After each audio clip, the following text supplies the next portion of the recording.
Faut-il absolument une carte G pour gérer une conciergerie Airbnb? Beaucoup de conciergeries aujourd'hui n'utilisent pas de carte G. Est-ce que c'est réellement sans risque?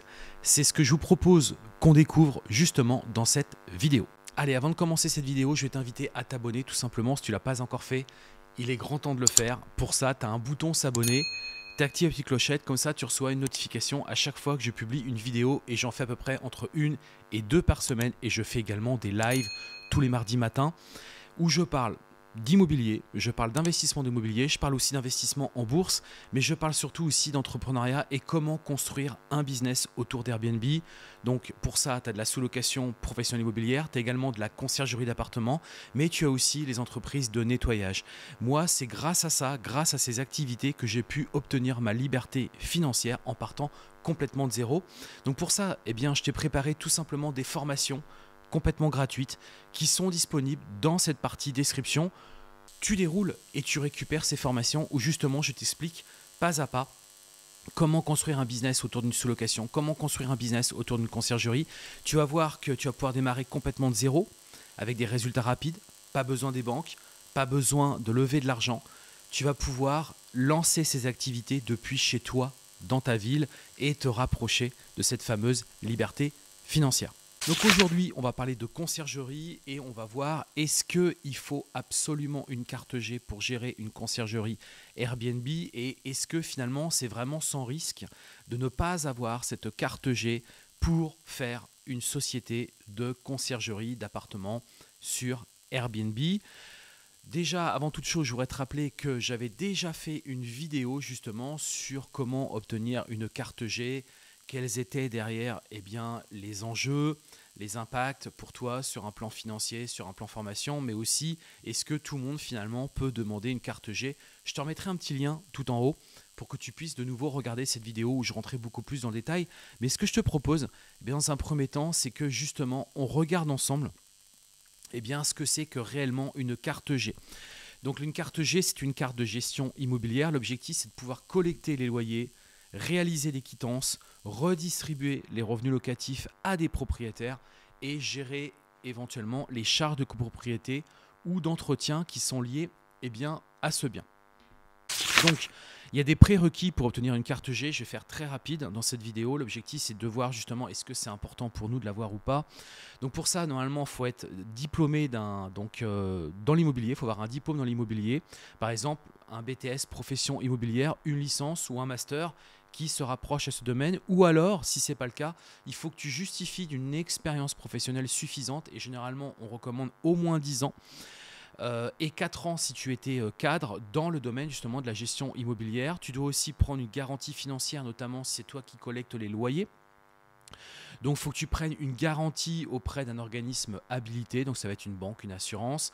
Et cette garantie va dépendre effectivement du volume, du fonds que tu vas réellement gérer dans ta conciergerie. Donc, avec un minimum de 30 000 € au démarrage. Et ensuite, tu peux l'augmenter en fonction de ce que tu vas complètement gérer. Il faut aussi prendre une responsabilité civile professionnelle. De toute manière, en conciergerie, je la recommande. Mais là, effectivement, c'est une RCP, on va dire, spécifique à l'activité d'agent immobilier. Aussi, ton casier judiciaire doit être vierge, sans condamnation, donc incompatible avec l'activité, fraude, détournement de fonds, etc. Et puis ensuite, après, j'ai envie de te dire, c'est, on va dire, quelque chose d'assez classique dans le fonctionnement. Donc, aujourd'hui, pourquoi il faut une carte G? Aujourd'hui, il faut une carte G si et seulement si tu gères les loyers.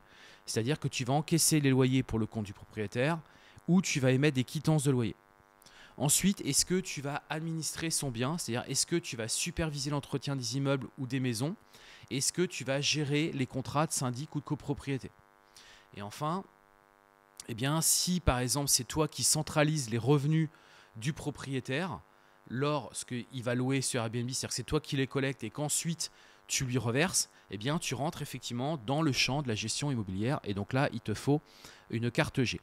Par contre, si aujourd'hui ton activité c'est du ménage, gestion des entrées-sorties, check-in, check-out, faire des inventaires, tu vas gérer les différents prestataires, donc les plombiers, les électriciens, etc. pour faire la maintenance du logement.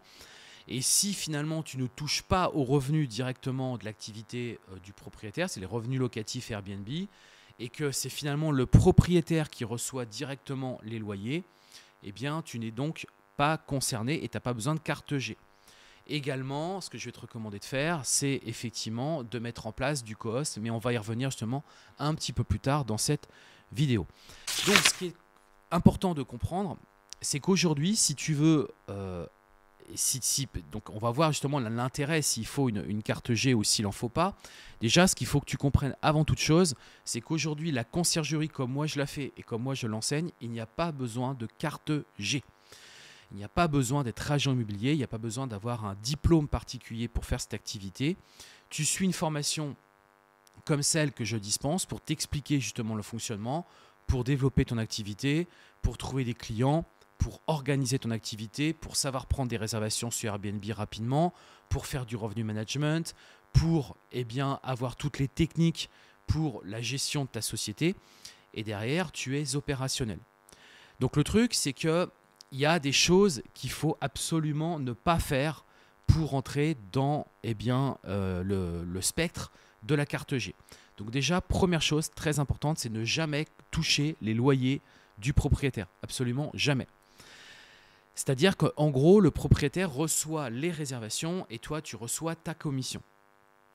Mais là-dedans, il y a des particularités, puisqu'en fait, il y a des personnes qui vont par exemple créer un compte Airbnb et qui vont héberger toutes les annonces des propriétaires. Et ce qu'ils vont faire, c'est qu'ils vont directement sur la plateforme, ils vont splitter, c'est-à-dire qu'ils vont tout simplement dire bah voilà, telle annonce, ça va sur le compte de tel propriétaire, telle annonce, ça va sur tel compte d'un autre propriétaire. Et en fait, tu pilotes tout sur ton propre compte Airbnb. Je ne le recommande absolument pas. Parce qu'en faisant ce genre de choses, indirectement, tu es en train de t'approprier la gestion du bien. Nous, on ne gère pas le bien, on supervise que tous les corps de métier qui vont être dans l'activité d'Airbnb soient des corps de métier, on va dire, de prestation de service. Et c'est là toute la différence. Donc, il faut absolument que le compte Airbnb soit sur le compte du propriétaire et que toi, ensuite, par contre, tu actionnes ce qu'on appelle le principe du co-host, c'est-à-dire que tu vas tout simplement être connecté à l'annonce du propriétaire via ton propre compte Airbnb. Et je te rassure, on a la même chose avec Booking, ce qui va te permettre d'avoir accès à toutes les réservations, d'avoir accès également aux messages, à la partie financière, bref, tu as accès à tout. Et ça te permet depuis ton compte, tout simplement de piloter et de voir justement les entrées-sorties qu'il y a dans le logement. De sorte que si un jour le propriétaire décidait d'arrêter de travailler avec toi, il récupère son compte Airbnb et c'est sa propriété. Et donc là-dessus, jamais personne pourra venir t'embêter en te disant « Non mais attendez, c'est vous qui gériez finalement les locataires ». Pas du tout. Moi j'étais co-host parce que j'étais un prestataire qui justement réalisait différentes prestations pour accompagner le propriétaire et pour superviser son logement. Et tu as vu que j'utilise les mots superviser, je n'utilise pas le mot gestion, c'est volontaire pour que justement on ne puisse pas nous confondre ou qu'un agent immobilier dans ta ville te confonde avec une activité d'agent immobilier alors que tu es finalement une conciergerie d'appartement, comme si tu étais finalement une société de ménage. Donc ça, c'est super important.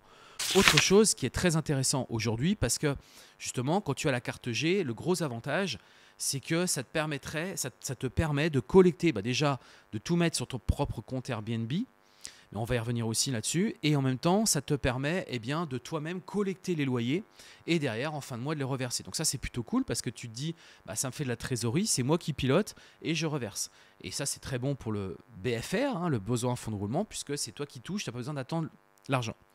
Le truc, c'est qu'aujourd'hui, on a une possibilité de faire autrement, en fait. Tout simplement, conciergerie, on a la possibilité d'actionner le principe du co-host avec le partage de revenus. C'est-à-dire que sur Airbnb, on peut tout simplement dire, voilà, moi, je vais toucher 20%, je vais toucher 25% et je vais toucher les frais ménage. De sorte que quand Airbnb fait le reversement après l'arrivée du voyageur, tout simplement, il envoie 75% au propriétaire, il t'envoie les 25% plus les frais ménage. Donc, en fait, tu es tout de suite versé de la somme d'argent. Tu n'as pas besoin d'attendre la fin du mois pour envoyer ta facture et pour réclamer et attendre que le propriétaire veuille bien te verser. Donc ça, moi, je te le recommande, bien évidemment. Comme ça, tu es payé tout de suite et comme ça te permet tout de suite de toucher l'argent. Donc, tu vois que de ce côté-là, franchement, si aujourd'hui, c'était ça que tu avais en tête, ça ne me sert à rien. Donc on voit déjà ici que on voit qu'en conciergerie on peut fonctionner sans, mais j'ai envie de te dire on va même aller plus loin que ça. Aujourd'hui pour moi, eh bien, tout hébergé sur ton propre compte Airbnb, toutes les annonces de tes propriétaires, si tu avais par exemple la carte G et que tu dis je vais tout mettre sur mon propre compte Airbnb, c'est risqué. C'est bien mais c'est risqué, c'est-à-dire que derrière il faut vraiment que tu aies un travail irréprochable. Parce que ce qu'il faut comprendre, c'est que ce qui va se passer sur ton compte Airbnb va avoir un impact sur la globalité de ton activité. Alors que si justement tu étais en co-host et que tu avais éventuellement une annonce qui était où il y avait des problèmes, eh bien ça ne va pas venir impacter les autres. C'est aussi que si un jour, pour une raison X ou Y, eh bien Airbnb décidait de suspendre ton compte ou même carrément te virer de la plateforme parce que ils estiment qu'il y a eu trop de mauvaises notations, eh bien ça n'a pas d'impact sur les autres comptes des propriétaires. Puis tu peux très bien, toi, refaire un nouveau compte, te remettre co-host. Enfin, tu vois, il y a moyen, si tu veux, aujourd'hui, de contourner ça pour pouvoir continuer à faire ton activité. Sinon, ça veut dire que tu es complètement grillé, c'est terminé, quoi. C'est vraiment fin de chantier. D'ailleurs, certains vont te dire, il faut faire du booking parce que du coup, on ne peut pas te mettre tous ces œufs dans le même panier. Je suis d'accord avec ça, bien évidemment. Mais enfin, partir de ce principe-là pour... en te disant j'ai ma porte de sortie, oui, mais enfin à un moment donné, Airbnb c'est aussi pour moi le numéro 1 aujourd'hui dans la location courte durée. Donc se priver de cette plateforme pour faire son business, franchement, t'es un petit peu, t'es plus vraiment dans le jeu, tu vois, t'es plus vraiment dans le game, quoi. Pour moi, il y a vraiment un problème quelque part, quoi. Mais ça, c'est pas le sujet de cette vidéo. Donc là-dessus, tu vois que il y a des solutions et que justement, il n'y a pas besoin de carte G. Alors par contre, la carte G, pour moi, a quand même des intérêts, à mon sens, puisque derrière, en fait, ça va quand même te donner une certaine légitimité. C'est-à-dire que, en fait, déjà, ça va élargir ton champ d'action, puisque tu vas pouvoir, finalement, on l'a vu, encaisser le loyer du propriétaire et finalement le reverser à la fin du mois. Donc, ça te laisse un peu plus de souplesse. C'est toi qui redistribue en fait l'argent qui est donc versé. Et puis, tu vas être surtout vu comme un professionnel légitime. C'est-à-dire qu'effectivement, dans l'immobilier, tu vas être reconnu bien plus qu'un simple, finalement, une simple conciergerie classique, puisque quelque part, tu es agent immobilier et donc tu as quand même une forme de différence. Et c'est aussi que derrière, eh bien, tu peux livrer des services tout en un, parce que ce qu'il faut comprendre, c'est que quand tu es aussi agent immobilier, eh bien, tu peux aussi accompagner administrativement le propriétaire. Tu peux aussi l'aider dans son optimisation fiscale par rapport à son statut LMNP, LMP, etc. Tu peux vraiment prendre ce rôle vraiment de professionnel. Et là, ça te permet de prendre une autre casquette et finalement de vendre des services, on va dire, à des packages tout en un. Donc c'est vrai que tu as une vision sur le marché, enfin la vision qu'ont tes futurs clients est bien plus professionnelle qu'une simple conciergerie classique. Ça donne un peu plus de poids à ta société. Mais ça ne veut pas dire que ça va changer complètement la donne, hein. Qu'on soit très clair, ça va rien donner. Autre chose aussi par rapport à ton site internet, c'est sûr que si aujourd'hui tu as la carte G, tu vas pouvoir vraiment mettre les annonces des propriétaires, pourquoi pas même faire un propre site de réservation, pourquoi pas même toi-même justement gérer les réservations de ta société.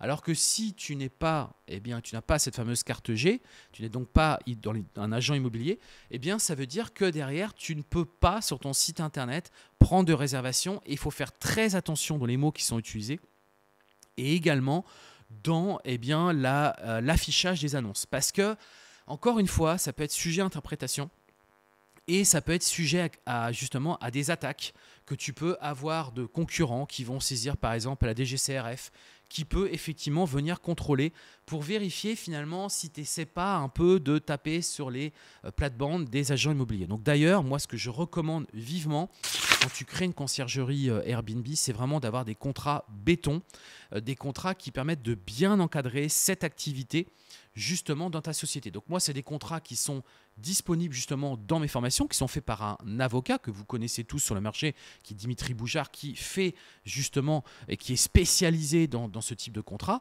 qui m'a rédigé tous ces contrats. Donc ces contrats sont disponibles dans le cadre de mes formations et ça te permet de te couvrir. C'est-à-dire que si tu avais un contrôle, tu peux démontrer qu'effectivement tu ne rentres pas dans le cadre donc de la loi Hoguet qui correspond donc à l'activité d'agent immobilier. Mais que toi, par contre, eh bien, c'est bien des services de prestation de services que tu commercialises et qui te permettent de superviser le logement du propriétaire. Et là, il n'y a plus de sujet, il n'y a plus de problème, puisqu'en fait, c'est très clair en fait ce que tu fais. Tu vois, au moins, il y a des mots qui ont été mis sur des papiers, qui ont été signés des deux parties, du propriétaire, de toi-même. Et derrière, personne ne pourra le contredire puisque ça a été acté. Et à aucun moment, tu fais l'intermédiaire entre le locataire et toi-même. Et d'ailleurs aussi, par exemple, si le locataire venait à te demander une facture ou une quittance, bien évidemment que tu ne le fais pas. Tu ne le fais pas. C'est au propriétaire de faire cette action, puisque encore une fois, c'est lui qui loue, quoi. C'est pas toi. Contrairement à un agent immobilier où c'est l'agent immobilier qui est finalement le bras droit du propriétaire qui loue le logement et donc il est habilité à délivrer des factures, habilité à délivrer des quittances, mais toi, tu n'es pas dans ce cadre-là. Donc, c'est super important. Donc, si je résume un petit peu ce que je viens de te dire ici, c'est petit 1, tu ne crées pas de compte Airbnb ou Booking où tu stockes toutes les annonces des propriétaires. Chaque propriétaire a son annonce et toi, tu es co-host. Petit 2, tu ne touches jamais les loyers du propriétaire. Hein, c'est lui qui les touche et toi, éventuellement, tu fais un principe de distribution comment dirais-je, du chiffre d'affaires par rapport à ta commission, éventuellement, ou alors sinon tu envoies ta facture en fin de mois et le propriétaire, il te rémunère. Et enfin, sur ton site internet, tu fais attention, tu ne dis pas que tu gères des appartements, tu supervises ou tu fournis des prestations de services pour les propriétaires qui veulent faire du Airbnb. Et ça te permet derrière eh bien comment dirais-je, de juste relayer le fait que tu as ton activité, mais tu ne prends pas de réservation, tu t'occupes pas de tout ça, quoi. Important aussi donc de bien avoir un contrat spécifique à notre activité. Ce n'est pas un simple contrat de prestation de service, j'insiste, mais c'est super important. Donc tu trouveras ces éléments-là justement sur mon site internet. Tu retrouveras le lien dans la partie description.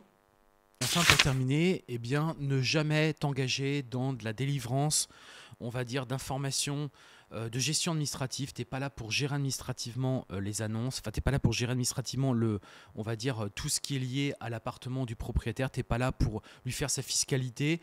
Ça peut effectivement donner lieu à des échanges, on va dire, à l'oral, lors de rencontres. C'est évident puisque les propriétaires aiment bien et ont souvent des questions sur ça.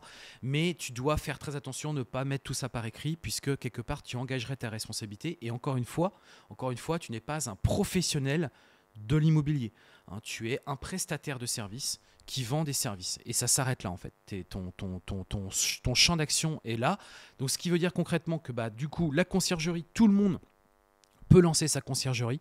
Il n'y a pas de contraintes, contrairement à un agent immobilier où ce n'est pas tout le monde, puisqu'on l'a vu, il faut des diplômes, il faut une responsabilité civile professionnelle, il faut également des garanties pour couvrir les loyers, et il y a aussi des formations qu'il faut faire régulièrement chaque année. Donc on voit que l'enjeu n'est pas du tout le même, on ne cherche pas du tout à faire les mêmes choses, même si je sais que des conciergeries ont la fameuse carte G parce que derrière, ils ont une vision un petit peu plus grosse. Et d'ailleurs, généralement, c'est pour ceux qui, effectivement, ont peut-être une conciergerie un petit peu plus importante et qui cherchent à renforcer leur image et à offrir des services un peu premium où ils vont faire des services tout en un, contrairement à une conciergerie qui est plus dans le schéma, voilà. Derrière, c'est des prestations de services et c'est très clair. Cette vidéo touche à sa fin. J'espère qu'elle t'a plu, qu'elle a répondu à ta question et à ces questions, puisque c'est des questions que j'ai reçues récemment. Tu n'hésiteras pas à la commenter, tu n'hésiteras pas à rajouter d'autres questions si tu en as, bien entendu, tout en bas. Si tu souhaites que je délivre d'autres vidéos sur d'autres sujets, n'hésite pas aussi à le préciser dans la partie description, bien évidemment. Et puis comme tu le sais, vouloir changer de vie c'est bien, le faire c'est encore mieux. Ce que je te propose, c'est qu'on se retrouve tout de suite dans une prochaine vidéo. À très bientôt, ciao.